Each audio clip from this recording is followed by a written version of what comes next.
well-being of the earth and of humanity. I think that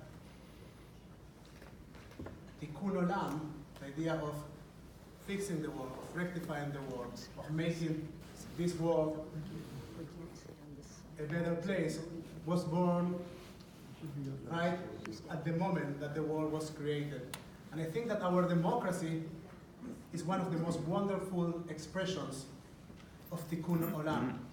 So we are extremely thankful to the work of our representatives that are engaged in the work of making our country better. And we as a community want to engage in the democratic process, in the civic process, and support the work of our representatives. Our Tikkun Olam committee started an initiative for civic engagement, and we have the pleasure tonight to host our first meeting for civic engagement and to get to know candidate Young Kim. I want to thank you very much for being at Temple Bet Tikva. You can welcome her.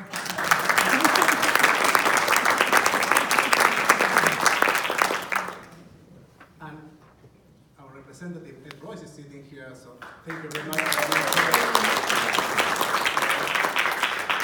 Are you going to be grading her in on for honoring us with your presence.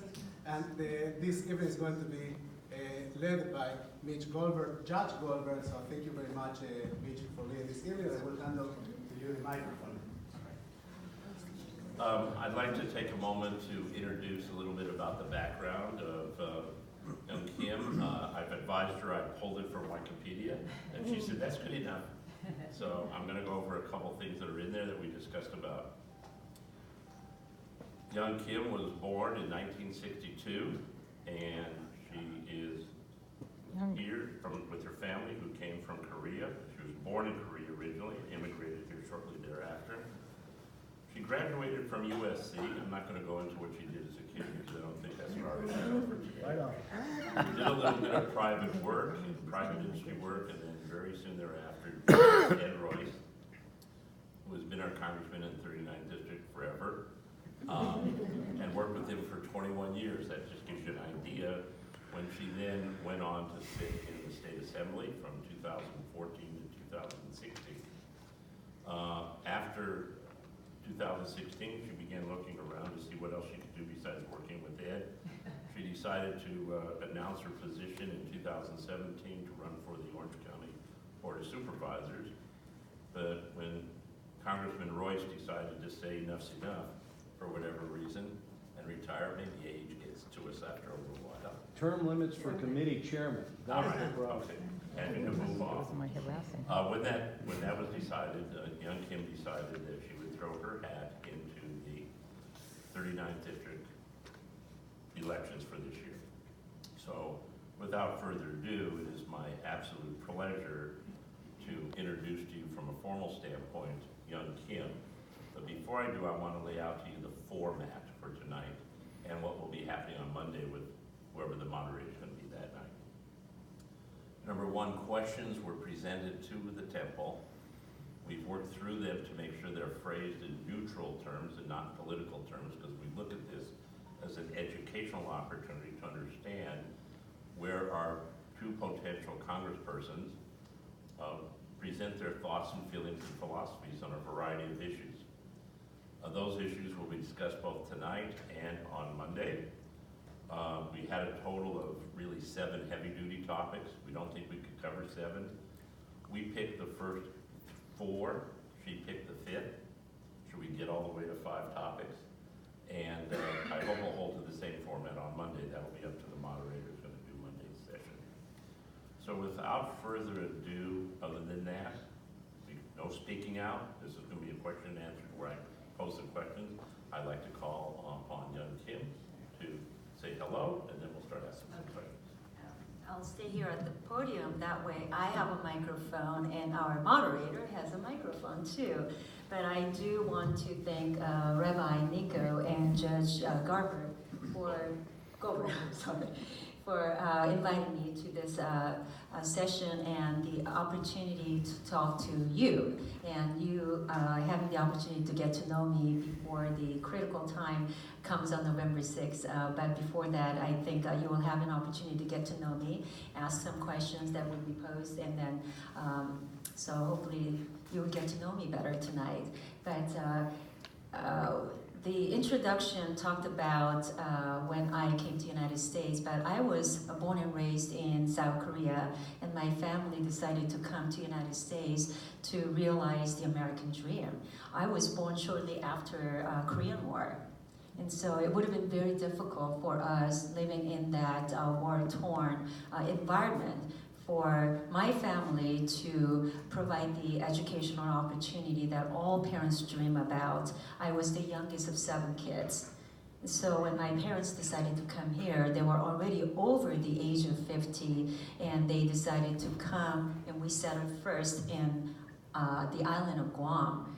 And they didn't know a word of English, and so here I am as a young girl, finding myself to be the translator, interpreter, and being the responsible person in my family as the youngest child, helping my family to also assimilate in the new environment. But that's where I learned a lot of the values of being independent, responsible, and I remember often going down to the beach, my parents asking me to collect cans and bottles, which I thought was a cleanup environment project, but I knew that was my mom's way of recycling to collect additional funds to give back to our community, which was a rented space for our community to gather to worship. But it was done in a way that we were able to collect enough funds to use it as a down payment.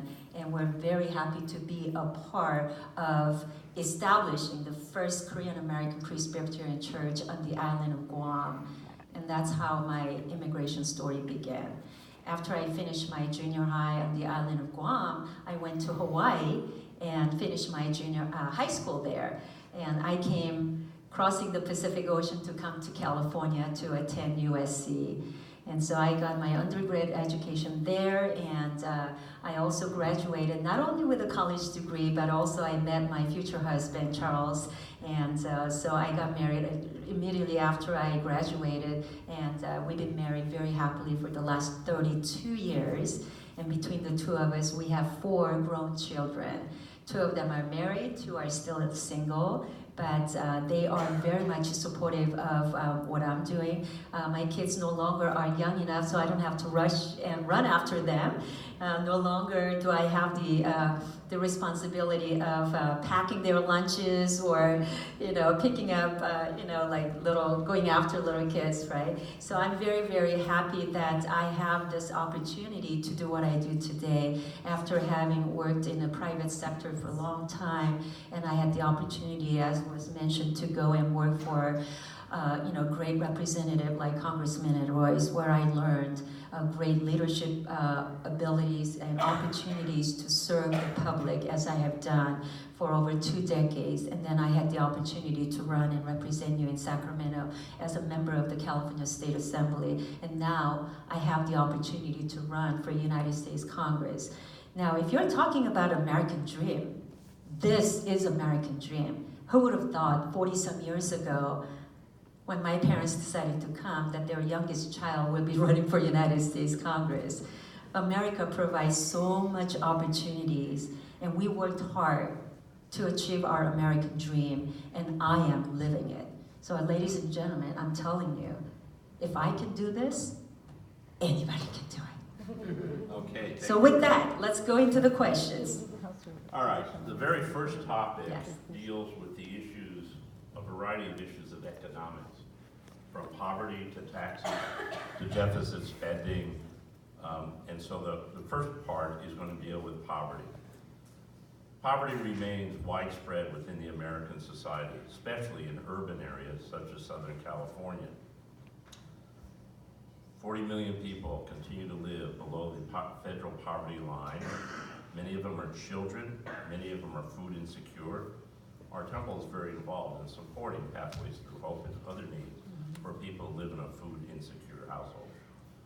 What are your thoughts on this most complex societal issue, and how do you think we might be able to address the issue of poverty, both locally and in the United States? We need to address the affordability issue we have in our region. We need to build more affordable housing and make sure that government is not overburdening those that cannot afford it. I believe we need to invest more in our education system so that we can educate our children so they are prepared to take the jobs of the future and they can compete in the international marketplace. Because strong economy with sustained growth, where businesses can grow and provide good paying jobs, will strengthen our communities and our families. So I believe we must make sure that we have a strong safety net for those that need it the most. And we definitely need to address the issue of hunger and poverty, and I want to thank you, as you mentioned it. I am also very familiar with Pathways of Hope. Many of you are familiar, and so I would be very supportive, and I have participated in many programs that will take care of our issues, homelessness issue, poverty, hunger. No child should go hungry. Where do you think the economics should come from to make sure that happens? Where's the money going to come from? Well, government should be able to provide, the strive to give the equality of opportunities. And like I said, I'm an immigrant from South Korea, and my family came here for the economic opportunities and to provide that American dream. We have been able to thrive and achieve that by taking opportunities and seizing the opportunity that it provided. So I think the same opportunities should be provided for the next generation. And for those who cannot afford it, we must be able to take care of them by, being more, we need to engage in let the marketplaces take care of it. For example, we have a good example of recent new announcement that Amazon has just raised the minimum wage to $15. I think many companies will also follow that suit because it will help millions of people at the bottom of the economic level or ladder. And but let me also remind you, this was done by the private sector making its own decision, not the government mandated increase in minimum wage. So I think the employers would have a better understanding of what their employees' needs are and be able to let the marketplace take care of that. By providing also, like a business-friendly environment, making it easier for businesses to open and sustain their ability to grow. It will also be able to provide more jobs. That means more families will have a stability and security in our communities.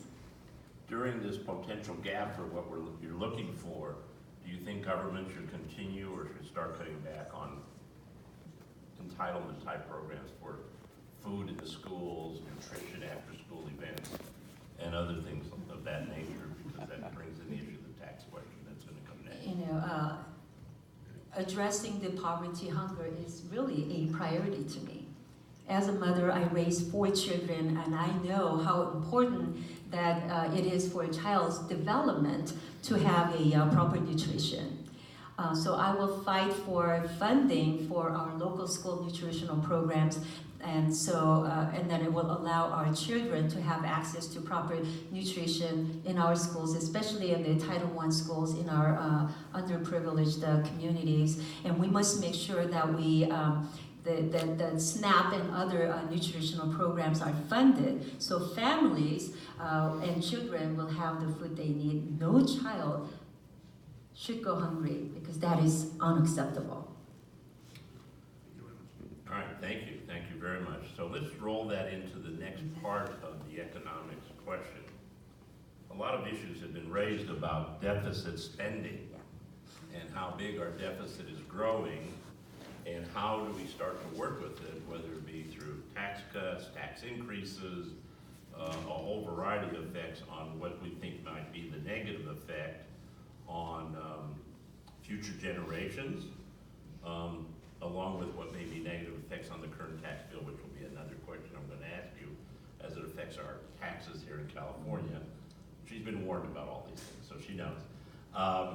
So let's start with the first part, and that is, how do you see trying to rein in this deficit and debt ceiling we keep having, particularly when it seems like all the governments, it isn't just this one, it's been for